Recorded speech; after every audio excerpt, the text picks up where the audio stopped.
నీ వాక్యము నా పాదములకు దీపమును నా త్రోవకు వెలుగునై ఉన్నది.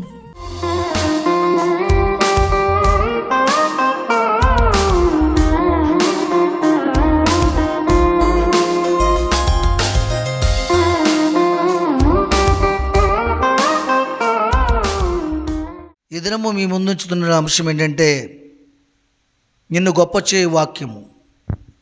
నిన్ను గొప్ప చేయు వాక్యం అనే అంశాన్ని మీ ముందుంచుతున్నాను. మానవ జీవితంలో ఒక ఉన్నత స్థానంలో ఉండాలన్నా, భూలోకం కంటే ఉన్నతమైన పరలోక రాజ్యాన్ని చేరాలన్నా, లోకంలో అధికారం కలిగి ఉండాలన్నా, పరలోకంలో 124 మంది పెద్దలతో కలిసి మనం జీవించాలన్నా దేవుని వాక్కును బట్టే జరుగుతాయి తప్ప మరి దేనిని బట్టి జరగదు. ఎందుకంటే సర్వ ప్రపంచాలు, సర్వ రాజ్యాలు, సర్వ సముద్రాలు, సర్వ నదులు, సర్వ సృష్టి కూడా దేవుని వాక్కు ద్వారాగా కలుగును గాక అనగానే కలిగింది. కాబట్టి దేవుని మాటే ఈ లోకంలో నిన్ను గొప్ప చేస్తుంది, పరలోకంలో కూడా గొప్ప చేస్తుంది. ఈ లోకంలో గొప్ప చేయాలంటే దేవుని వాక్యము ఏం చేయాలి? మనం ఈ లోకంలో గొప్ప చేయాలంటే మొట్టమొదటిగా దేవుని వాక్యము మనల్ని గొప్ప చేయాలంటే, ఆర్థికంగా, అధికారికంగా స్తోమతలు కలిగించాలంటే మనం ఏం చేయాలంటే ఈ లోకంలో మనకిచ్చిన దాన్ని దేవునికి ఇచ్చి ఘనపరచాలి. ఒకడు ఇచ్చిన కానుక వాడిని గొప్ప చేయను, వారిని అనేకులైనటువంటి గొప్పవారి యొద్దకి తీసుకుని వెళ్ళును. దేవునికి మహిమ కలుగును గాక. నువ్వు దేవునికి ఇచ్చిన దాన్ని ఒక విత్తనం ఇస్తే ఆయన నాటి వేల ఫలాలు నీకు ఇస్తాడు అభివృద్ధి చేసి. దానివల్ల మనం ఈ లోకంలో గొప్పవారము. దేవునికి ఇచ్చిన విత్తనాన్ని బట్టి, ఆయన అభివృద్ధి చేసినటువంటి ఫలాలను బట్టి, ఆ వనరులను బట్టి మనం గొప్పవారం అవుతాం లోకంలో. నీ హృదయాన్ని దేవునికి కానుకగా ఇస్తే, ఆ హృదయంలో దేవుని మాటల విత్తనములు వేసుకుని నువ్వు ప్రతిదినం అభివృద్ధి చెందితే, ఒక దినాన కానుకగా ఇచ్చిన నీ హృదయము, నీ ఆత్మ నీ దేవుని రాజ్యాన్ని చేర్చి 124 మంది పెద్దల మధ్య వారు దూరంగా ఉంటారు, కానీ నువ్వు ఆయన కుడిపార్శ్వ ముందు కూర్చుంటావు. చెప్పలు కూడా దేవుని మహిమపరచండి.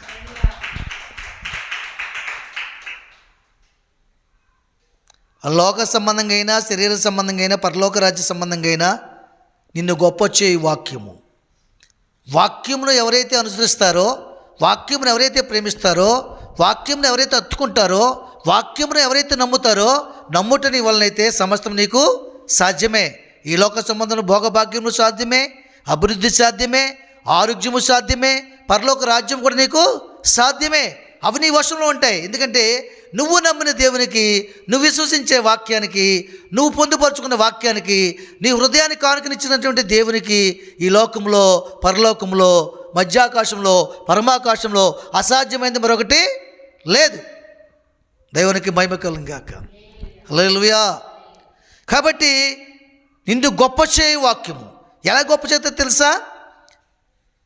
సరాసరి నిన్ను గొప్ప చేయదు, నిన్ను శ్రమలోంచి విడిపించి నిన్ను గొప్ప చేస్తుంది. నీ పేదరికాన్ని పోగొట్టి నిన్ను గొప్పవాడిగా చేస్తుంది. నీ బాధలు, ఇరుకులు, ఇబ్బందులు, అనారోగ్య పరిస్థితులన్నీ కూడా స్వస్థపరిచి దీర్ఘాయుష్తో నింపుతుంది దేవుని వాక్యం. జీవితకాలం అంతా కూడా పాపాత్మురాలని పేరు పెట్టుకుని, వ్యభిచార సంబంధమైన స్త్రీ అని పేరు పెట్టుకుని తిరిగింది. ఒక దినం దేవుని యొద్దకు వచ్చింది, అనేకుల చేత పట్టబడింది. అప్పుడు దేవుని ఒక మాట మాట్లాడాడు. అమ్మా, ఎవరు నీకు హాని చేయలేదా అన్నాడు. ఎవరు నాకు హాని చేయలేదు ప్రభువా.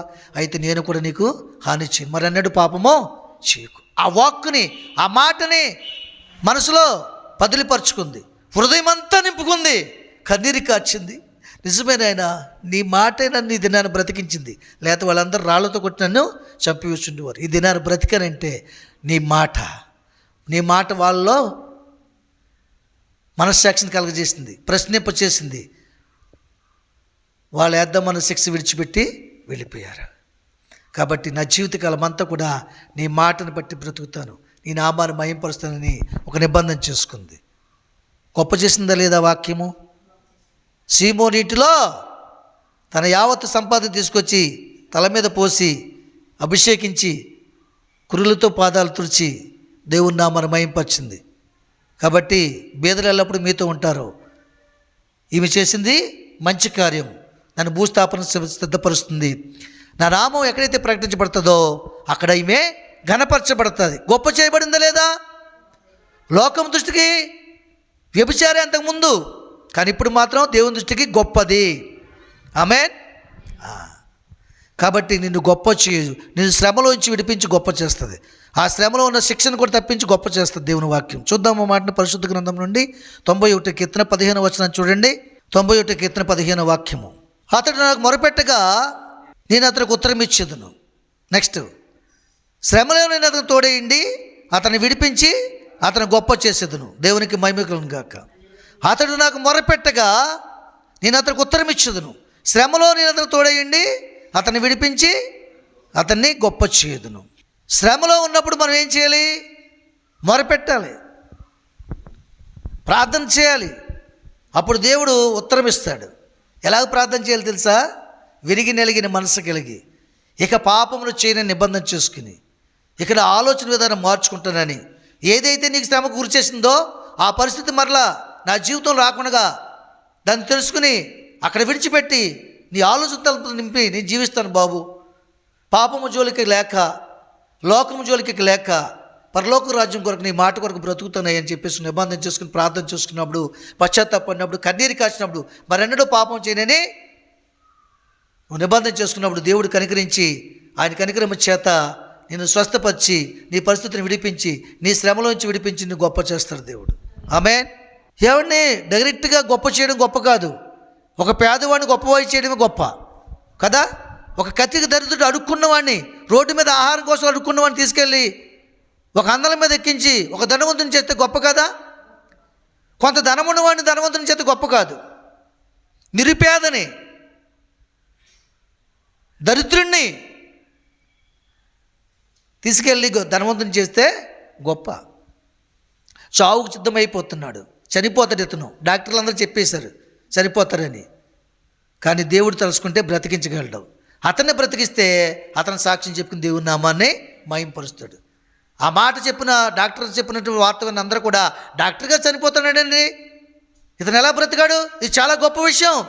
ఎందుకంటే వాళ్ళ దేవుడు గొప్ప దేవుడు, ఆయన విశ్వాసం గొప్పది, ఆయన చేసుకున్న నిబంధన గొప్పది అని కూడా మనం దేవుడు మనల్ని అనారోగ్య పరిస్థితి నుంచి విడిపించి, సావనైనటువంటి మనల్ని, మరణ ఛాయలోకి వెళ్ళి మనల్ని, మరణించబోతున్న మనల్ని బ్రతికించి గొప్ప చేస్తాడు దేవుడు.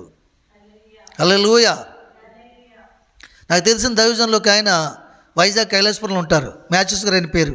ఆయన చనిపోతాడని చెప్పేసి బయట పెట్టేశారు ఒక గుడి చేసి.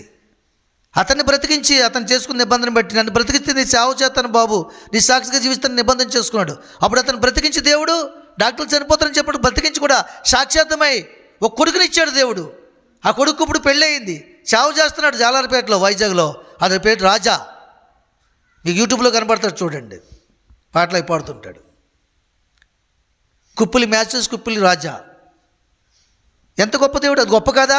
చనిపోయేవాడికి కుమారుని అవ్వడం ఏంటి, కొడుకు పుట్టడం ఏంటి, వాడి సేవలోకి రావడం ఏంటి, తన మళ్ళీ వివాహం చేసుకుని కుటుంబీకుడు కావడం ఏంటి, ఒక సేవ అప్పగించిన గొప్ప కాదు ఇదంతానే. చాలా గొప్ప, మామూలు గొప్ప కాదు. అతన్ని విడిపించి గొప్ప చేశాడు. తనేమనుకున్నాడు, నేను బ్రతికితే చాలు నీకు సేవ చేస్తాడు. నువ్వు బ్రతికితే నాకు సేవ చేస్తే లాభం ఏంటి? నాకు నీ తరతరాలు నీ వంశమంతా సేవ చేయాలి, ఇగో నీకు వంశం ఇస్తానని చెప్పేసి 4 ఆడపిల్లల మధ్య కొడుకునిచ్చాడు. చెప్పలు కూడా దేవుని మహిమపరచండి. మన ఆలోచన అలాగుంటాయి. ఈ రోగం పోతే చాలు అనుకుంటాం మనం, కానీ దేవుని ఉద్దేశం ఏంటి తెలుసా? మరన్నడు ఏ తెగులుని గుడారాన్ని సమీపించనీయను. ఎస్, నువ్వు ఎప్పుడు ఆరోగ్యంగా ఉండాలి, నా నామాన్ని మహిమపరచాలి. దేవుని ఉద్దేశం అది. ఈ అప్పులు పోతే చాలు అనుకుంటాం మనం, అది కరెక్ట్ కాదు. దేవుని ఉద్దేశం ఏంటి తెలుసా? ఈ అప్పులు తీర్చేసి నీ జీవితకాలం అంతా సరిపోయే ధనాన్ని నీకు ఇస్తాను. మరి ఎవరి దగ్గర చేయి చాపకూడదు. నువ్వు నా కుమార్తెవి. ఉన్నతమైన ఆలోచన దేవుంది, గొప్ప ఆలోచన అయింది. మన ఆలోచనలు చీప్గానే ఉంటాయి. అక్కడున్న పరిస్థితులు పోతే చాలు అనుకుంటాం మనం, అక్కడున్న పరిస్థితులు పోతే చాలు అనుకుంటాం. నా కుమారుని మార్చండి ప్రభువా, వాడు బాగుపడితే చాలు అనుకుంటావు. నువ్వు వాడిని మార్చడం కాదు, వాడి భార్యను కూడా మార్చి ఇద్దరిని సేవలు వాడుకుంటాడు, వాడి పిల్లల్ని కూడా సేవలు వాడుకుంటాడు ఆయన. శ్రమలోంచి విడిపించి గొప్ప చేస్తాడు దేవుడు. కానీ నువ్వు మొరపెట్టాలి, ప్రార్థన చేయాలి, నమ్మాలి ఆయన గొప్ప చేయి దేవుడని, శ్రమ నుంచి విడిపించే దేవుడని నమ్మాలి. ఆమేన్. కీర్తన గ్రంథం 90:15 చూడండి. నీవు మమ్మను శ్రమపరిచిన దినముల కొలది, మేము కీడును అనుభవించిన ఏండ్ల కొలది మమ్మును సంతోషపరచుము. చూసారా, శ్రమ వచ్చినప్పుడు కుంగిపోకూడదు, ప్రార్థన ఆగిపోకూడదు, ప్రార్థన చేయడం మానేయకూడదు. ఏమంటాడు ఆయన? నీవు మమ్మల్ని శ్రమపరిచిన దినముల కొలది, మేము కీడు అనుభవించిన ఏండ్ల కొలది నీవు మమ్మల్ని సంతోషపరచుము. చూసారా, కీడులో సంతోషం ఉంటుందా? శ్రమలో సంతోషం ఉంటుందా?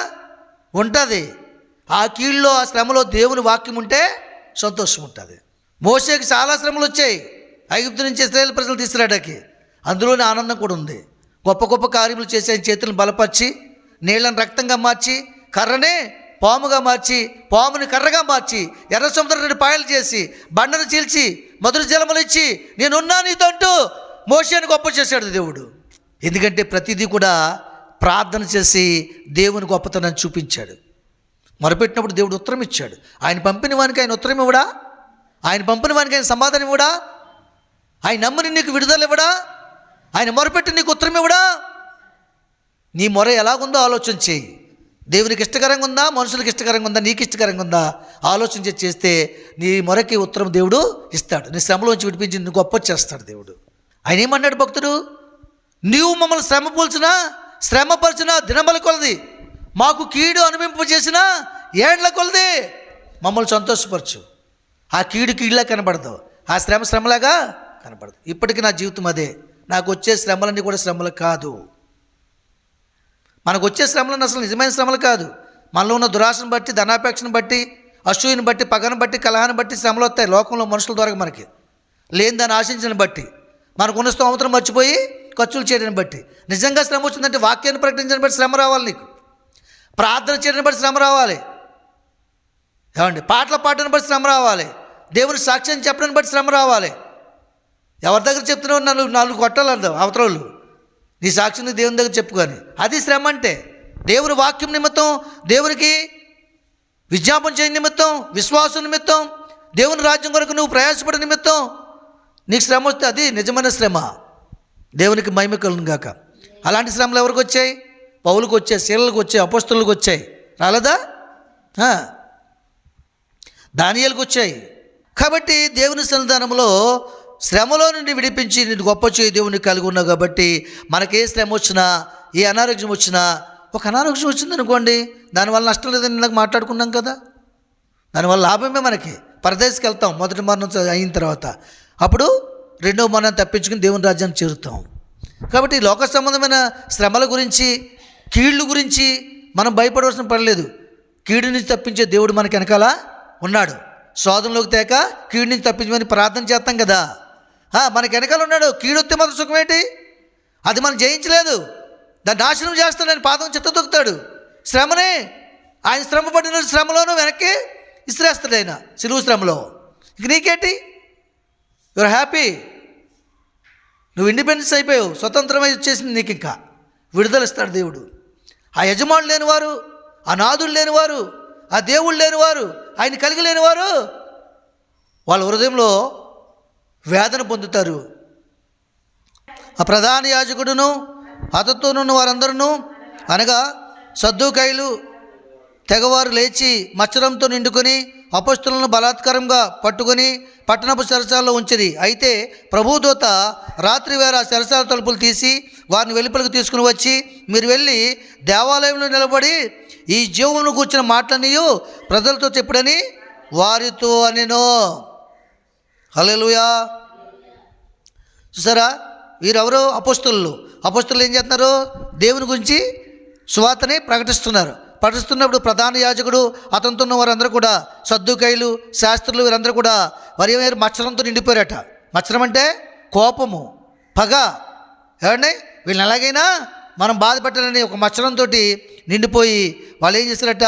అపొస్తలులను బలాత్కారంగా పట్టుకుని పట్టణపు చెరసాలలో ఉంచారట. అయితే ప్రభుదూత రాత్రి వేళ ఆ చెరసాల తలుపులు తీసి వారిని వెలుపలకు తీసుకుని వచ్చి, మీరు వెళ్ళి దేవాలయం నిలబడి ఈ జీవమును కూర్చున్న మాటలని ప్రజలతో చెప్పుడని వారితో. చూసారా, అపోస్తులను బంధించాలని సద్దూకయ్యులు పరిసయ్యులు ఏమండి వాళ్ళందరూ కూడా ఆలోచించి ప్రధాన యాజకుడు ఉన్న మనుషులందరూ కూడా ఆలోచన చేసి చెరసాల పట్టణంలో తీసుకెళ్లి చెరసాలలో వేయించారు. దేవుని దూత ఏం చేసింది? వారిని వెలుపలికి రప్పించి బయటికి తీసుకొచ్చి దేవాలయంలోకి వెళ్ళిన పని మీరు చేయండి, ఈ జీవమును కూర్చున్న మాటలో మీరు చెప్పండి అని విడిపించింది. దేవునికి మహిమ కలుగును గాక. వాళ్ళ శ్రమ వచ్చింది వాక్యాన్ని ప్రకటించడం బట్టి. దేవుడు ఊరుకున్నాడా? దూతను పంపించి విడిపించి దేవాలయంలో పంపించాడండి. ఆ పంపించిన తర్వాత ఏం చేయాలని చూద్దరు కనిపించండి. 22వ వచనం చూడండి, అదే అధ్యాయము 22వ వచనం నుంచి చూస్తున్నట్లయితే, బంట్రోతులు అక్కడికి వెళ్ళినప్పుడు వారు చెరసాలలో కనబడినందున తిరిగి వచ్చి చెరసాలు బహు భద్రంగా మూచిండుటయు కావలి వారు తలుపులు ముందర నిలిచిండుట చూస్తే కానీ తలుపులు తీసినప్పుడు లోపల మాకొక్కడైనను కనబడలేదని వారికి తెలిపిరి.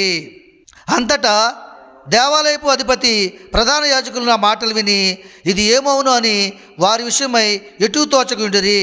అప్పుడు ఒకడు వచ్చి, ఇదిగో మీరు చెరసాలలో వేయించిన మనుషులు దేవాలయంలో నిలిచి ప్రజలకు బోధించున్నారని వారికి తెలుపగా, అధిపతి బంట్రోతులతో కూడా పోయి ప్రజలు రాళ్ళతో కొట్టుదురేమో అని భయపడి బలాత్కారంగా చేయకయే వారిని తీసుకుని వచ్చాను. ఆమేన్. చూసారా, దేవదూత ఎప్పుడైతే విడిపించిందో వెంటనే వెళ్ళి వారు దేవదూత చెప్పిన మాట ప్రకారంగా వెళ్ళి దేవాలయంలోకి వెళ్ళి సువార్తనే ప్రకటిస్తున్నారండి. ఒక వ్యక్తి వచ్చారంట, మీరు బంధించినట్టు చెరసాలలో బంధించిన అపోస్తలులు ఏమైపోయారు? వెళ్ళి దేవాలయంలో బోధ చేస్తున్నారు. వారి బోధని మీరు ఆపలేకపోయారు, వారు దేవుని వాక్యాన్ని మీరు ఆపలేకపోయారు, ప్రకటించిన వాక్యాన్ని బంధించలేకపోయారని చెప్పినప్పుడు తెలియపరిచినప్పుడు అది నిజమవుతుందని చెప్పి చెరసాలకు వెళ్ళినప్పుడు చెరసాల అధిపతి బంట్రోతులు అక్కడ ఉన్న సెక్యూరిటీ అంతా ఎవరో ఏ గేట్ దగ్గర ఉన్నారో ఆ గేట్ దగ్గరే ఉన్నారట. వాళ్ళు ఏ తాళం తీయబడలేదట. అప్పుడు తాళాలు తీసి లోపలికి వెళ్తే అక్కడ ఒక మనుషుడు కూడా లేడు. అపోస్తలులందరూ కూడా విడిపింపబడి దేవదూత తీసుకెళ్ళి ఆలయంలో నిలబెట్టింది వాళ్ళని. దేవునికి మహిమ కలుగును గాక. అది గొప్ప విషయమా కాదా? ఎక్కడ సెక్యూరిటీ అక్కడే ఉన్నది, ఎక్కడ తాళాలు అక్కడే వేసుకున్నాయి, కానీ అందులో మనుషులు లేరు. అవి తీసుకెళ్తే అది గొప్ప విషయం కాదు. అది అలా బంధింపబడి ఉండగానే బంధకం వారు బంధించగా దేవుడు శ్రమలోంచి విడిపించి గొప్ప చేసి ఇప్పుడు దేవుని వాక్యమును ప్రకటిస్తుండగా అక్కడ గొప్ప చేస్తున్నాడు దేవుడు. ఈ గొప్పతనాన్ని మరలా ప్రధానాధిపతికి బంట్రోతులకు తెలియజేసి వారు కూడా వచ్చి అక్కడ చూసినప్పుడు వారు నిజముగా వాక్యంను బోధిస్తున్నారు. వారు ముందు చేసిన పని చేయక మూర్ఖత్వంగా ప్రవర్తించక వారు అప్పుడు జనాలు రాళ్లతో కొడతారేమో భయపడ్డారట. ఎందుకంటే దేవుని వాక్యాన్ని ప్రేమిస్తున్నారు, దేవుని వాక్యాన్ని అతను ప్రకటిస్తున్నాడు. మధ్యలో మనం డిస్టర్బ్ చేస్తే వారి ప్రేమ ద్వేషంగా మారి మనల్ని కొడతారేమో కూడా భయపడ్డట. దేవునికి మహిమ కలుగును గాక. శ్రమ వచ్చినప్పుడు నువ్వు దేవుని మీద ఆధారపడితే, దేవుడు నీ పక్షంగా ఉంటే దేవుడు నీ శత్రువుకి గజ్జ వణుకు పుట్టిస్తాడు. భయపడే పరిస్థితి వాక్యంకు నువ్వు చెప్తున్న సువార్తకి ప్రకటనకు కూడా సాతాను భయపడి దూరంగా పారిపోతాడు. కాబట్టి మరొక విషయాన్ని కూడా చూడండి. మీకు అపోస్తల కార్యాలు 16వ అధ్యాయము 27 నుంచి 31 వరకు. అంతలో చెరసాల నాయకుడు మేలుకొని చెరసాల తలుపులని తెరిచిండుట చూచి ఖైదీలు పారిపోయారనుకుని కత్తి దూసి తను చంపుకొని పోయాను. అప్పుడు పౌలు, నీవు ఏ హాని చేసుకొని వద్దు, మేమందరం ఇక్కడనే ఉన్నామని బిగ్గరగా చెప్పాను. అతడు దీపము వెలిగించి ఏమండి ఏం చేసి అక్కడ దీపము తెమ్మని చెప్పి లోపలికి వచ్చి వణుకుచు పౌలుకును శీలకును సాగిలిపడి వారిని వెలుపలకు తీసుకుని వచ్చి, అయ్యలారా, రక్షణ పొందుటకు నేను ఏమి చేయవలెను అని అడిగాడు. అప్పుడు అందుకు వారు, ప్రభు అయిన యేసునందు విశ్వాసం ఉంచుము, అప్పుడు నీవు నీ ఇంటి వారు రక్షణ పొందుడని చెప్పి అతనికి అతని ఇంటి ఉన్న వారందరికీ దేవుని వాక్యమును బోధించి అంత గొప్ప కార్యము చేశారు. ఆ రాత్రి గడిలోనే అతడు వారిని తీసుకుని వచ్చి వారి గాయములు కడిగాను. వెంటనే అతని ఇంటి వారందరూ కూడా బాప్తిస్తమో పొందిరి. దేవునికి మహిమ కలుగును గాక. చూసారా, వీరేమయ్యారు? ఇక్కడ కూడా వాక్యాన్ని ప్రకటించడం బట్టి బొండలు బిగించి గొలుసులతో బిగించి చెరసాల్లో వేశారు. ఎవరిని? పౌలు శీలలు. ఇంతకుముందు వారు ఎవరు? అపోస్తలులు. వాళ్ళు అనేక మంది కలిగి ఉన్నారు. ఇప్పుడు ఎవరు? పౌలు శీలలు ఇద్దరే. వీరిద్దరిని కూడా చెరసాల్లో వేశారు. చెరసాలు వేసిన తర్వాత బొండలు బిగించి గొలుసులు బిగించి అన్నీ చేసి తాళాలు వేసుకుని చెరసాల అధిపతి ఇంటికి వెళ్ళిపోయి వచ్చినప్పటికీ ఈ రాత్రి వీరు ఏం చేశారంటే, మరి సంఘం అంతా వారి కొరకు ప్రార్థన చేసింది. వారు కూడా ప్రార్థన చేశారండి. ప్రార్థన చేశారు, శ్రమలో కృంగిపోలేదు. ప్రార్థన చేసుకున్నారు. వాళ్ళు దేవునికి మొరపెట్టారు. నువ్వు నాకు మొరపెట్టగా నేను నీకు ఉత్తరము ఇచ్చేదను. నీకు జవాబు ఇచ్చేదను, శ్రమలో విడిపించి నిన్ను గొప్ప చేస్తానని చెప్పాడు. అలా జ్ఞాపకం చేసుకుని ప్రార్థన చేసినప్పుడు వారితో పాటు కూడా పాటలు పాడారు, ప్రార్థన చేసుకున్నారు. అప్పుడు చెరసాల పునాదులు కదిలిపోయి రాత్రికాల సమయంలో వారి బంధకాలు విడిపోయినాయి, వారి గొలుసులు విడిపోయి అన్నీ కూడా విడుదల పొంది ఉన్నప్పటికీ మరి మరుసటి రోజు ఆ కొద్ది సమయం తర్వాత రాత్రే తెల్లవారుతుండగా మరి చెరసాల అధిపతి వచ్చి అది చూసినప్పుడు ఆ యొక్క చెరసాల పునాదులు కదిలినప్పుడు అవన్నీ కూలిపోయినప్పుడు ఈ దొంగలందరూ ఖైదీలందరూ పారిపోయి ఉంటారు. అయితే రాజు నన్ను బ్రతకనివ్వడు కాబట్టి నేను చనిపోవడం బెటరని తన ఊరి పెట్టుకునుట మరి మొదలుపెట్టినప్పుడు పౌలు గారు అది చూసి అంటున్నాడు, ఇగో నువ్వే హాని చేసుకోవద్దు, నువ్వే ప్రాణహాని చేసుకోవద్దు, మేమందరం ఇక్కడే ఉన్నాం, ఎవరు ఎక్కడికి వెళ్ళలేదు, దేవుని కార్యం చూద్దుగని రండి అని చెప్పేసి అడిగినప్పుడు ఆయన దీపం వెలిగించి అప్పుడు అక్కడికి వెళ్తే అందరూ పాత ఖైదీలు కొత్త ఖైదీలు పౌలు గారు శీలలు అందరూ అక్కడే ఉన్నారు, ఏ ఒక్కరు వెళ్ళిపోలేదండి. దాన్ని చూసి ఆశ్చర్యపోయాడు ఆయన, ఆశ్చర్యపోయాడు. వారి విశ్వాసం గొప్పదే, వారు ప్రకటిస్తున్న దేవుడు గొప్పవాడు కాబట్టి అక్కడ ఏం జరిగింది, గొప్ప కార్యము జరిగిందండి. వారితో పాటు కూడా పాటలు వచ్చినా రాకపోయినా ప్రార్థన వచ్చినా రాకపోయినా ఆ చుట్టుపక్కల ఉన్న పాత ఖైదీలు నరహంతకులలో గొప్ప గొప్ప నేరములు చేసినటువంటి వారు కూడా వాళ్ళతో ఏకీభవించి చప్పట్లు కొట్టి ప్రార్థన చేసి పాటలు పాడుతుండగా వచ్చిరాని పలుకులు వారి నోటితో పడుతుండగా వాళ్ళకు కూడా విడుదల వచ్చింది. ఆమేన్. నీ చుట్టుపక్కల నీ గృహం పక్కన ఎందుకు ప్రార్థన పెట్టుకోమని వెంటనే దైవజనులు కృతజ్ఞత కూడికలు, క్రిస్మస్ కూడికలు, మరి ఇలాంటి స్తుతి కూడికలు ఎందుకు పెట్టుకోమంటారంటే దైవజనులు నీ పక్కన ఉన్న వారికి విడుదల రావాలి, నీ ఇంటి పక్కన ఉన్న ఇంటికి విడుదల రావాలి, వారి బంధకాలు విడిపోవాలి. ఆ సువార్త నువ్వు ప్రకటించిన అవుతుంది. ఆ మెరాకిలు నువ్వు పెట్టుకున్న నీకే దేవుడు ఇస్తాడు. వాక్యం చెప్పిన దైవజనుడు కాదు, నువ్వు పెట్టుకున్న కాబట్టి అవకాశం కలిగించు కాబట్టి ఆ ఆశీర్వాదం నీ కుటుంబానికి ఇస్తాడు దేవుడు. ఆ కుటుంబ విడుదల ఆశీర్వాదం నీకు ఇస్తాడు దేవుడు. అప్పుడు నీ సమస్యల నుంచి విడిపిస్తాడు దేవుడు. దేవుని వాక్యం సమస్య నుంచి విడిపిస్తుంది, బంధకం నుంచి పాపం నుంచి విడిపిస్తుంది, సమస్త శ్రమల నుంచి విడిపిస్తుంది అని మనకు తెలుసు. కాబట్టి ప్రియులారా అలాగని ఏంటంటే ఎప్పుడైతే అలా చూశాడో ఆశ్చర్యపోయి అతను ఏం తీసుకెళ్ళాడు, దీపమును తీసుకెళ్ళాడు. అప్పటి వరకు దీపము లేదు. ఎప్పుడైతే ఈ కార్యం దేవుని కార్యం చూశాడో అతనిలోకి ఒక వెలుగు వచ్చింది. నీ పక్క వారు కూడా, నిన్ను బంధించే వారు కూడా, నీ శత్రువులు కూడా నువ్వు చేసే ప్రార్థన, దేవుని సందర్భంలో నువ్వు జీవించే జీవిత విధానము, దేవుడు నీకు ఉత్తరం ఇచ్చే విధానము వారి జీవితంలో మెరాకిల్ జరిగిస్తుంది, వారిలో ఉన్న చీకటిని తొలగిస్తుంది, వారిలో ఉన్నటువంటి పాపస్థితిని విడిపింపజేస్తుందండి. కాబట్టి అది నమ్మి ఇంత గొప్ప కార్యం చేయగల దేవుడు భూలోకంలో ఎవరునో లేరని ఆశ్చర్యపడి మరి అయ్యలారా నేను మీ వాళ్ళే రక్షణ పొందాలంటే, మీకు ఇచ్చిన సెక్యూరిటీ నాకు కావాలంటే, దేవుడు మీ చుట్టూ ఉన్న కంచి నాకు కావాలంటే, అట్టి విడుదల నాకు కావాలంటే నేనేం చేయాలని అడిగాడు ఆయన. మరి ఏం చెప్పారు, ప్రభు అయిన యేసుక్రీస్తునందు విశ్వాసం ఉంచువు, అప్పుడు నీవు నీ ఇంటి వారు రక్షణ పొందుకుంటారు.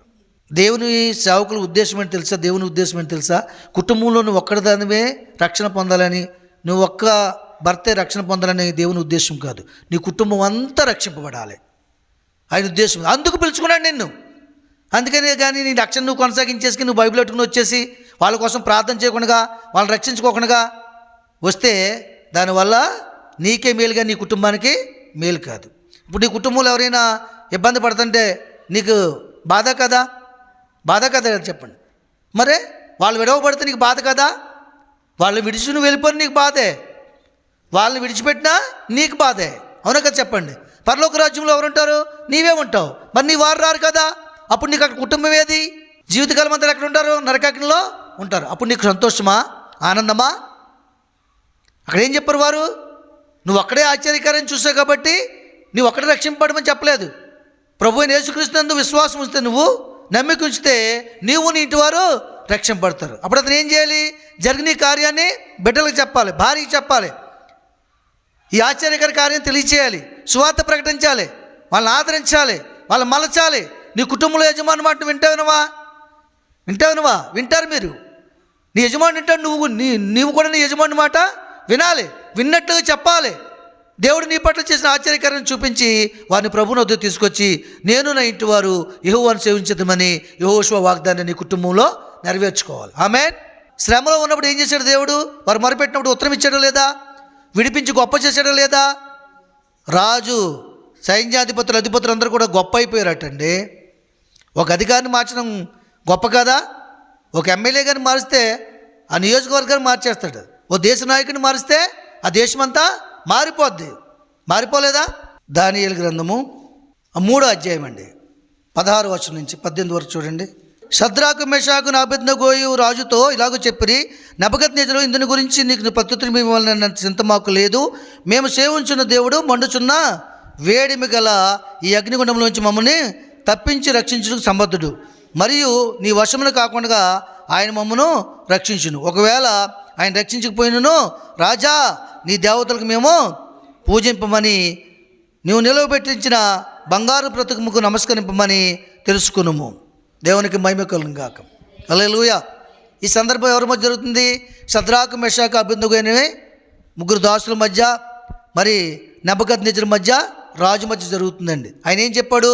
ఇదిగో ఇన్నాళ్ళు నేను పోషిస్తున్నాను, నిన్ను పెంచుతున్నాను, మిమ్మల్ని నా ఆస్థానంలో ఉన్నారు, మీరు ఇక్కడే బ్రతికారు, ఇక్కడే పెరిగారు, కాబట్టి ఇదిగో ఈరోజు మాత్రం ఇంతవరకు మీరు ఏం చేసినా ఈరోజు మాత్రం నేను చూపించే ప్రతిమకి నమస్కరించి విగ్రహాన్ని మీరు పూజించాలని చెప్పేసి అన్నప్పుడు మరి వాళ్ళు ఎంత మాత్రం కూడా ఒప్పుకోలేదండి. ఓ రాజా, మా దేవుడు మమ్మల్ని రక్షించగల సమర్థుడు, ఈ అగ్ని గురించి రక్షించగల సమర్థుడు, నీ వశంలోంచి కూడా మమ్మల్ని రక్షించగల సమర్థుడు, కాబట్టి నువ్వు చూపించే ప్రతిమకి మేము నమస్కారము చేయము. ఒకవేళ మా దేవుడు మమ్మల్ని రక్షించకపోయినా నీ ఆజ్ఞకు మేము లోబడము, దేవుని ఆజ్ఞకు మాత్రమే లోబడతాం. ఒక తీర్మానం అది. అగ్నిగుండంలో వేస్తే చనిపోతారా?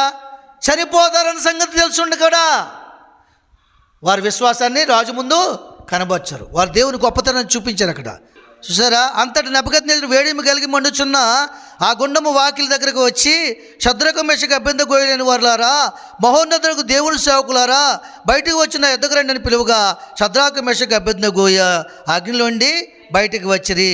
అధిపతులను, సేనాధిపతులను, సంస్థాధిపతులను, రాజు యొక్క ప్రధానమంత్రులను కూడి వచ్చి ఆ మనుషులు పరీక్షించి వారి శరీరములకు అగ్ని హాని చేయకుండాటయు, వారి తల వెంట్రుకలో ఒకటైనను కాలిపోకుండాటయు, వారి వస్త్రములు చెడిపోకుండాటయు, అగ్నివాసనను వారి దేహములు తగులుకుంటూ చూసిరి.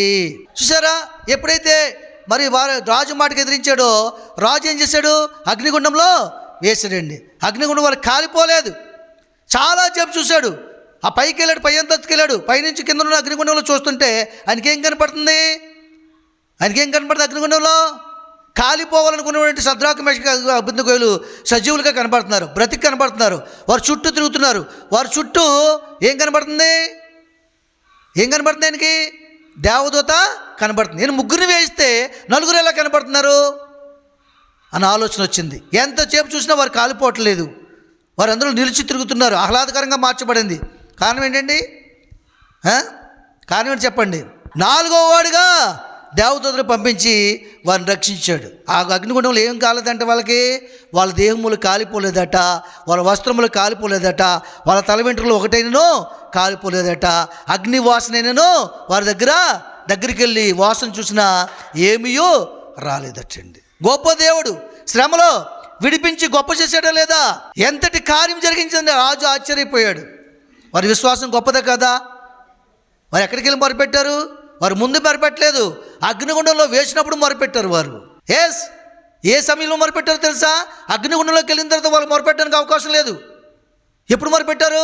భూమి మీద నుంచి అగ్నిగుండంలో ఇసిరే సమయంలో మధ్యలో మొరపెట్టారు. భూమి మీద నుంచి బలవంతులు వచ్చి వాళ్ళని ఇసురుతున్న సమయంలో, దేవా బ్రతుకుంటే నీ కొరకే, చావైతే మాకు లాభమే తండ్రి, నిన్ను మాత్రం మేము కించపరచలేము నాయన, నీ చిత్తమైతే రక్షించు, లేదా నీ రాజ్యాన్ని చేర్చుకొని భూమి మీద నుంచి అగ్నిగుండానికి విసిరే సమయంలో వారు మొరపెట్టారు. ఆ మొరాలకి దేవుడు దేవదూతను పంపించి వాళ్ళు రక్షించాడు. చెప్పలు కూడా దేవుని మహిమపరుద్దాం.